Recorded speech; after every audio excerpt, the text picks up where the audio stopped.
Hello everybody, how's it going? Welcome back to Teens Read, and today we will be talking about the Divine Dungeon series, which is another one of my favorite series ever. And the Divine Dungeon series is a really fascinating book series set in a different world with different, mechanics, and there's magic and things like that. So I'm going to be going by series now because there's some series with 12, 13 books, and I don't want to have to review each and every one of them, and I feel like it'd be kind of boring for anyone who wants to watch to have 7 to 13 weeks of video content being all about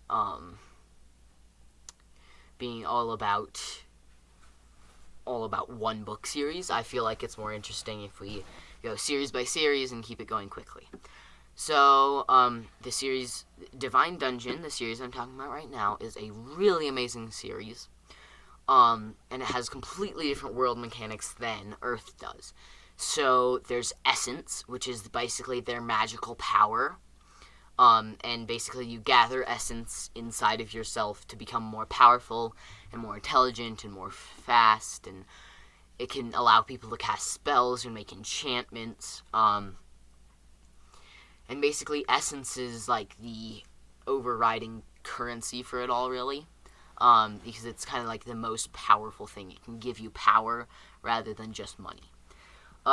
So, Essence is basically the refined energy of the world, and the whole world has energy, and some people can gather it into themselves using certain techniques.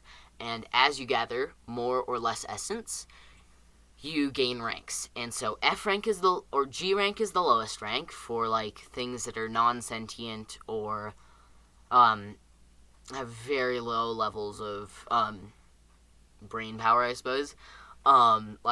Things that are barely conscious, like trees and things. F rank is for when you're a baby, you start at F0 and then you get up to F9 when you're an adult. Unless you cultivate, which is what it's called, which is what gathering essence is called. Gathering essence can have tons of benefits. It can make you more powerful, it can make you live longer, it can make you stronger, it can make you faster, it can make you more smart. So a lot of people try to gather, or cultivate, but it's a very taxing, thing, because if you cultivate in the wrong place, not inside of a dungeon or somewhere like that, then you will gather tons of corruption, which basically shortens your lifespan, and it corrupts your essence and makes it worse. So most of the time you have one or two affinities, which is what it's called, what type of essence you can gather. And there's fire essence, earth essence, water essence, air essence, celestial, and infernal essence, and those are the 6 types of essence. And so this book is called a Dungeon Core book, and it's a specific subgenre, I guess. And this subgenre is all about things where you have someone being able to control a dungeon to do things or create creatures or things like that. And so Cal is the Dungeon Core in this book, and he's basically a blue diamond or a blue soul gem, but looks similar to a diamond, that is able to alter the world using essence or mana, which is the elevated form of essence. And he's a Dungeon Core, which means he can spread his essence around the world, and then kind of control everything within which creates influence, and he can control everything within his influence, except for people. And then he can create creatures, and he can create traps, and he can dig out rooms, and it's really interesting seeing how he uses the different world mechanics to build up his fortress, castle type thing.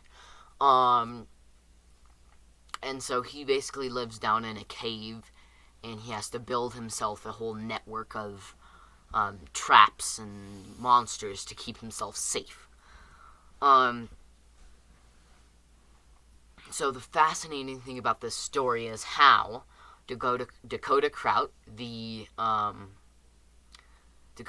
author, uses the different world mechanics to let the dungeon cores and the other people do crazy things. Like the dungeon core, Cal, at one point near the end of the third book, I'd say, builds a arena for slimes, which are basically basically a beast core, which is a lower tier of dungeon core, and then mana or essence surrounding it that takes a physical form. And he creates an arena for it, and they become more powerful as they move down. And it's really fascinating seeing how inventive Cal can be via Dakota Kraut's mind. And it's really cool to see how Dakota Kraut uses the world mechanics to allow the dungeon to do amazing things like this. So he lets the dungeon inscribe runes into the world, which allow him to gather essence more quickly, and he allows him to create traps and things like that. And what really makes following Cal, the specific dungeon core, so interesting is that Cal is able to learn languages much faster and much easier than most other dungeon cores. And he's able to use all types of essence, whereas most dungeon cores can only use one type, or 1 to 3. And there's 6 types of essence. And Cal can use all of the types of essence that are in the world.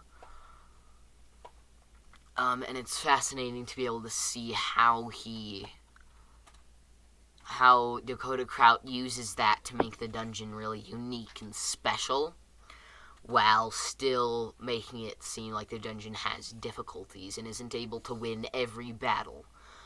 So basically the story is about Cal, the dungeon, and Dale, who's the other main character, as they grow more powerful, but the world kind of gets destroyed around them. It's about how you see how they survive and how they're able to grow more strong, even with the world collapsing around them.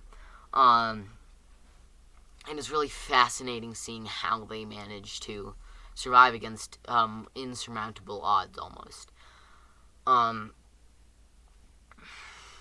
And so you can see how Dakota Kraut uses the alternate world things to his advantage, because he's able to make it so that the main characters aren't too overpowered compared to everyone else, but they still keep getting more and more powerful, but there's always someone more powerful than them.